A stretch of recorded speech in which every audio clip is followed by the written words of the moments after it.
Mesdames, Messieurs, ravi de vous avoir à nouveau dans cette session d'information sur Moto TV. En voici le sommaire.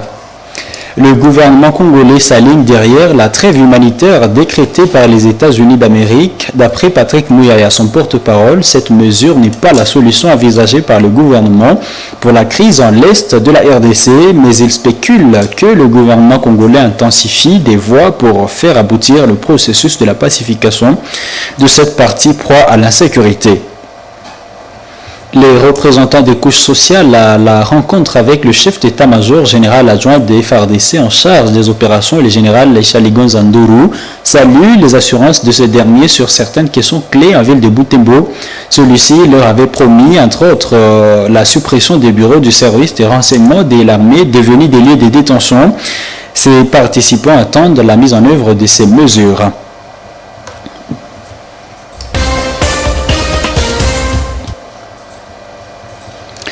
Mesdames, Messieurs, bienvenue dans l'intégralité de cette édition. Ouvrons là alors par cette page. Environ 100 déplacés de guerre se sont fait dépister gratuitement ce vendredi 19 juillet au centre de santé de Boutoué.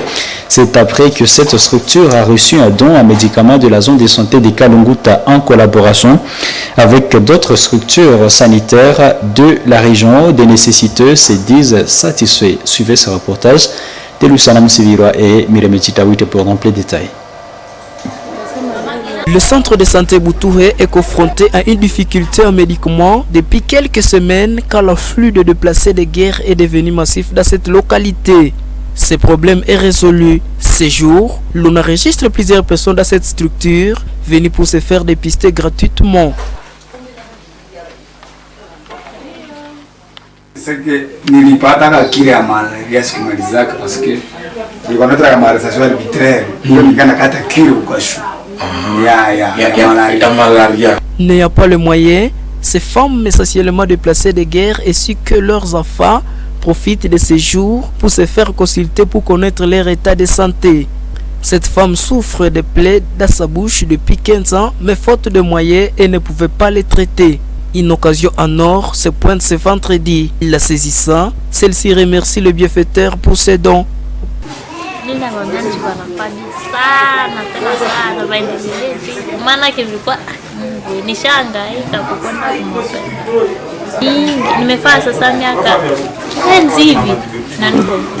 Docteur Gloire, membre de la délégation des bienfaiteurs, indique que leur présence dans ce cadre est due à l'alerte de l'infirmier titulaire de cette structure sur la carence de médicaments suite à l'engouement des déplacés dans le groupement Malio. Chez nos patients, les populations adultes comme les enfants, en tout cas sur le paludisme, les salmonelloses que nous appelons les fièvres typhoïdes, et en tout cas dans la catégorie aussi des nourrissons, nous avons la gastro-entérite. Dans certains cas c'est fébrile, dans les autres c'est fébrile. Nous avons également en tout cas les tableaux de la malnutrition qui dominent chez la plupart des enfants parce qu'on a estimé que les conditions dans lesquelles ils sont nourris ne leur permettent pas une bonne croissance et une bonne évolution sur le plan diététique. L'on note la présence de plusieurs autorités sanitaires de la division provinciale de la santé d'EPES en tête de Butembo dans la compagnie de cette délégation.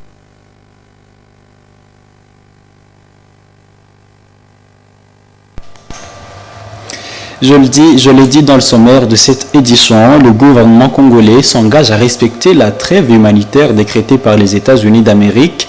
Patrick Mouyaya fustige la violation par les M23 de la récente cessation d'hostilité. Même s'il n'encourage pas la trêve, Patrick Mouyaya pense que la recherche de la paix est la finalité de la lutte du gouvernement congolais et cette lutte passera par plusieurs moyens, notamment à travers la diplomatie telle que voulue par l'esprit du communiqué annonçant la prolongation de cette trêve. Patrick Mouyaya est dans cet extrait que nous vous avons choisi. Ils ont noté qu'il y a eu des incidents durant la trêve, notamment ce que nous avons déploré du côté des Bourémana. Et vous savez, lorsque nous sommes dans des conditions de ce genre, le moindre incident est rapporté. Mais globalement, sur les grandes lignes, d'après le communiqué qui est ressorti, la trêve a été respectée. L'objectif, ce n'est pas que la trêve soit respectée. L'objectif pour nous, c'est de parvenir à la paix, parce qu'entre-temps, il y a des efforts diplomatiques qui doivent se faire, notamment dans le cadre du processus de Luanda. Il y a en plus un mécanisme de vérification qui a d'ores et déjà été activé. Souvenez-vous du premier communiqué de la Maison-Blanche à ces propos, qui disait qu'il y avait des services, notamment de services du gouvernement américain, qui travaillaient en appui. Vous savez qu'il existe un mécanisme de vérification qui, je pense, est dirigé par un général angolais qui s'assure de monitorer chaque incident, et chaque incident qui a été monitoré sera étudié et les responsables seront tenus.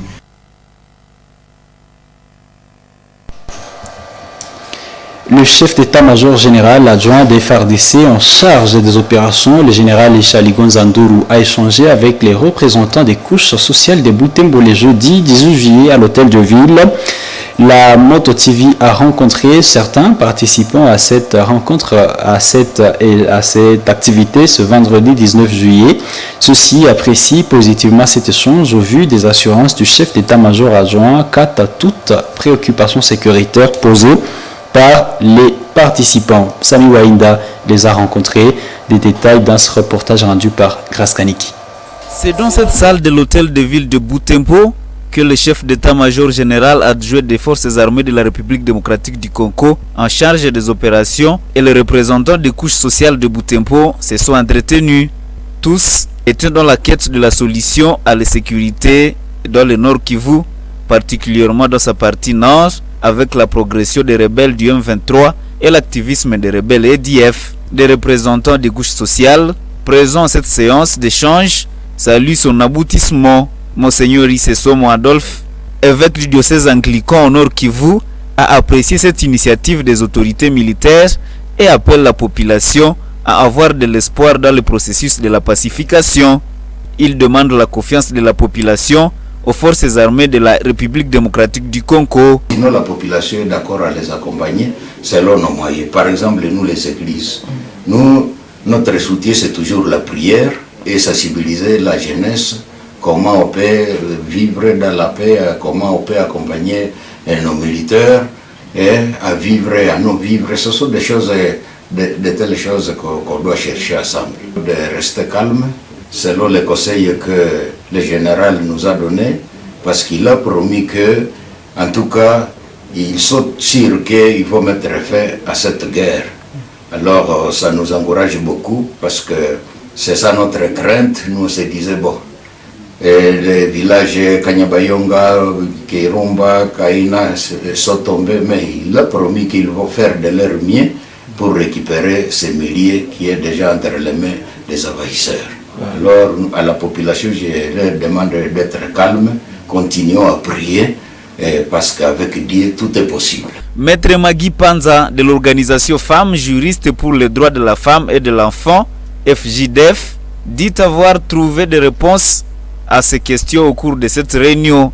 Parmi elles, la question relative à la gestion des jeunes volontaires, dit Wazalendo, sans oublier l'assurance de ce cadre de l'armée congolaise pour la fermeture de plusieurs bureaux du service de renseignement de l'armée, devenus de lieux de détention. Et concernant la coordination entre la relation FARDC et volontaires pour la défense de la patrie, que nous appelons les Wazalais, il a reconnu qu'il n'y a pas encore une bonne coordination et rassurer que les tracasseries faut diminuer et séance tenante, il a pris des décisions et de la fermeture de certaines barrières illégales, mais aussi d'autres bureaux parallèles, des bureaux que nous appelons TD. Il a demandé qu'il y a maintenant un seul commandement et que l'on ne peut plus tracasser les gens et juger ou alors poursuivre au moins certains dossiers à ce niveau-là. Le chef d'état-major général adjoint des forces armées de la République démocratique du Congo en charge des opérations, le général Ishaligon Zanduru, séjourne dans le Grand Nord depuis le mardi 17 juillet.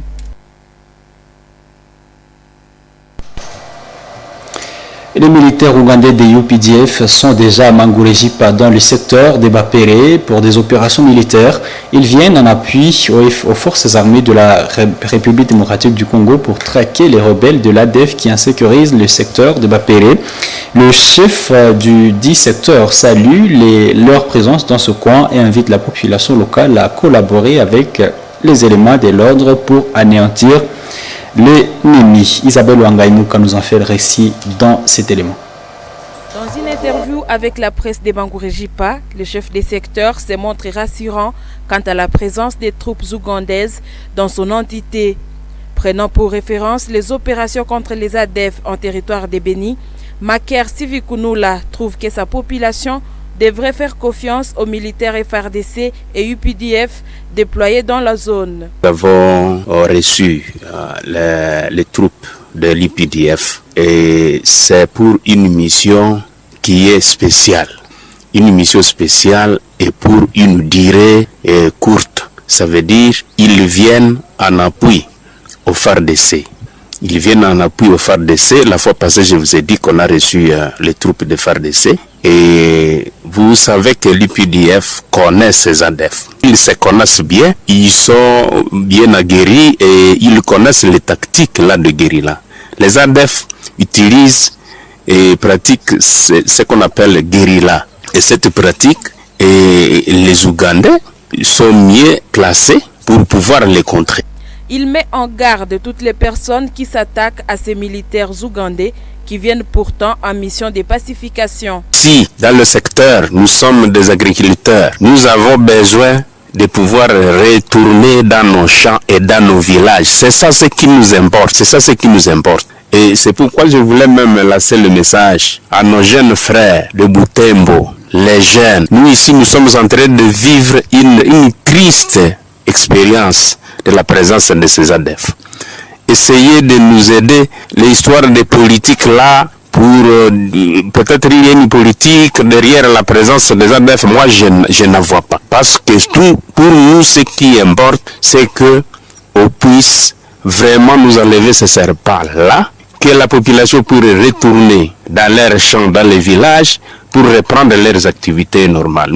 Parlant de la balkanisation, il rejette toute idée irrélative et décourage toute personne qui pourrait penser dans ce sens. Les chefs des secteurs restent fermes sur le fait que la balkanisation ne commencerait pas à Mangurejipa. Est-ce que la balkanisation va commencer sur l'axe Mangurejipa? Parce que l'UPDF se trouve au Congo, ce n'est pas aujourd'hui, ça fait déjà plus d'une année, et ils ont signé une convention avec le gouvernement, les autorités. C'est avec les autorités. Ils sont en train de faire un travail de titan dans certains coins où c'était incapable, la vie était devenue incapable. Et donc, si ils sont passés par la route Mangurejipa, parce que nous sommes aux abois avec la présence des ADF, je ne crois pas qu'ils peuvent profiter de ça pour balkaniser à partir de Mangurejipa. L'ennemi, les ADF, c'est un ennemi commun, et de FARDC, et de nous la population, et de l'UPDF, et de Wazalen. C'est notre ennemi commun. C'est pourquoi je vais vous informer qu'il y a aujourd'hui une collaboration très franche. C'est la population qui est en train de donner les informations par rapport à la localisation de l'ennemi. Les militaires ougandais de l'UPDF mènent conjointement des opérations militaires avec les FARDC contre les rebelles de l'ADF depuis 2021. Le calme est signalé dans plusieurs agglomérations qui étaient jadis occupées par les terroristes ADF dans les territoires de Béni et une partie de l'Ituri. Les couches sociales de Butembo ont procédé ce vendredi 19 juillet à l'évaluation de la marche pacifique de lundi 15 juillet. L'équipe organisatrice de cette manifestation se félicite de la réussite de celle-ci.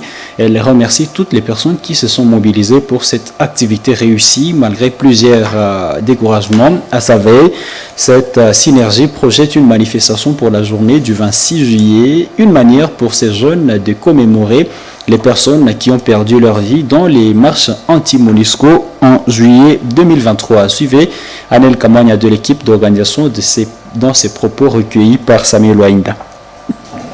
Nous nous réunissons avec toutes les couches qui ont pris part à cette manifestation pour évaluer l'action du 15 août. Et ce que nous pouvons dire que l'action a réussi. Tout le monde a vu combien de fois l'action a été vraiment géniale.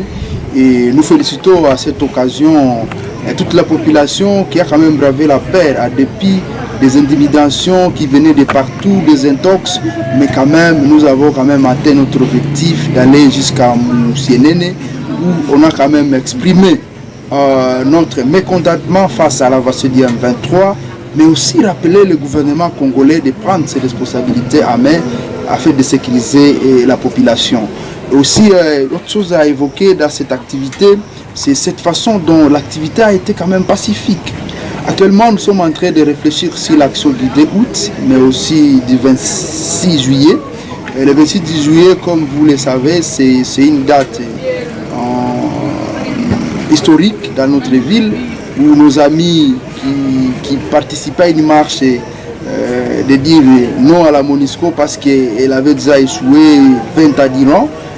Il y a nos amis qui ont perdu leur vie et le 26 juillet, nous nous souvenons toujours de leur combat et c'est ce jour que nous allons les rendre hommage au niveau de Kitatumba. Actuellement, nous sommes en train de réfléchir sur l'action du 2 août, mais aussi du 26 juillet. Et le 26 juillet, comme vous le savez, c'est une date historique dans notre ville où nos amis... Et les agents du programme de désarmement, démobilisation, relèvement communautaire et stabilisation PDDRC centaines de Butembo-Lubero menacent d'aller en grève. Ceux-ci disent avoir totalisé 22 mois sans être payés. Une situation qui risque d'exposer les démobilisés qui ne sont pas bien encadrés faute de ces non-paiements. Mumbere Mweni Amini, qui est donc un des cadres de cette organisation, nous parle ici des raisons de leur annonce dans cet élément, dans cette interview avec Delphin Boyer. Si nous prenons le mois de notification à partir de novembre 2022 et jusqu'à aujourd'hui, nous comptons 22 mois impayés. Et c'est pour cette raison que nous réclamons, parce que les salaires, c'est la vie. Et le travail que nous avons fait au sein du PDDRCS, c'est un travail qui a beaucoup de risques. Donc nous nous sommes sacrifiés corps et âme. Ce n'est pas aujourd'hui que nous avons commencé de réclamation. Et nous avons réclamé à partir du mois de mai 2023. Donc c'est quand on a ouvert les centres au niveau de Kirumba, c'est à partir de là que nous avons commencé des réclamations. Et moi qui vous parle, avec d'autres agents avec qui nous travaillons, nous avons écrit une lettre et montré vraiment à la hiérarchie que comme nous venons de faire presque une année, en tout cas il est temps pour que nous soyons vraiment payés. Nous gérons des combattants qui sont farouches. Ce sont des combattants que nous avons sensibilisés dans des conditions très compliquées. Et ces combattants arrivent souvent au bureau. Vous savez que nous avons des promesses avec ces combattants, par exemple. Et quand nous avons lancé des activités IMO à la mairie, je crois que certains journalistes étaient présents dans cette salle. Et là, nous avons promis aux combattants de leur offrir leur carte comme de démobiliser, parce qu'ils sont déjà insérés dans la communauté. Et alors, ils sont en train de venir au bureau pour demander quand est-ce que nous aurons nos cartes comme de démobiliser, parce que notre sécurité aussi a deux pas. Et tout ça, messieurs les journalistes, ça fait que vraiment... Nous continuons toujours à réclamer, à toquer par-ci, par-là, pour que tous ces problèmes auxquels le programme fait face puissent avoir vraiment une solution palliative.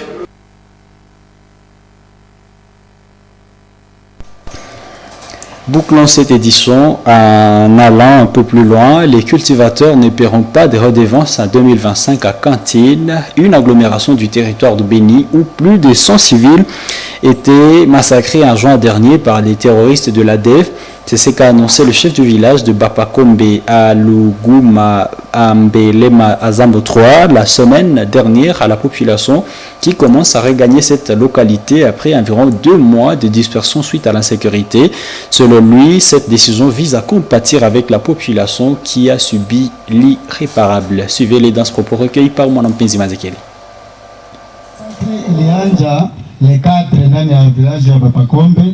Les massacres avaient commencé le 4 juin dernier à Massaou, Miguna, Kabweke, Mangomo, Teme, Boliboni, jusqu'à Mahihi, puis le village de Massala, Pandese, Makusa, puis les massacreurs arrivent même dans les territoires de Lubero, à Maïkengu. Tous ceux qui ont été tués sont nos frères et sœurs de Cantine.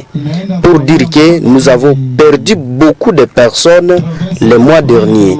Même à ce jour, nous retrouvons d'autres corps à décomposition et nous continuons toujours avec l'enterrement de nos frères. Et ces corps sont retrouvés dans différents champs.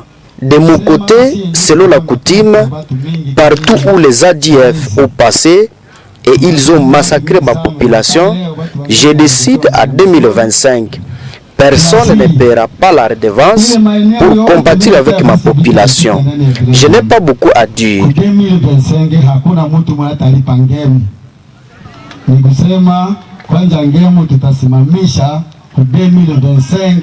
Ile maeneo yote fasi batu bale balipita baadui bale, na sitakuwa na mingi ya kuongea. Mesdames, Messieurs, c'est par cet élément que nous bouclons complètement cette édition du journal sur Moto TV. Tout le plaisir a été pour moi de vous servir. Portez-vous bien, au revoir et bonne suite des temps. Bon week-end à toutes et à tous.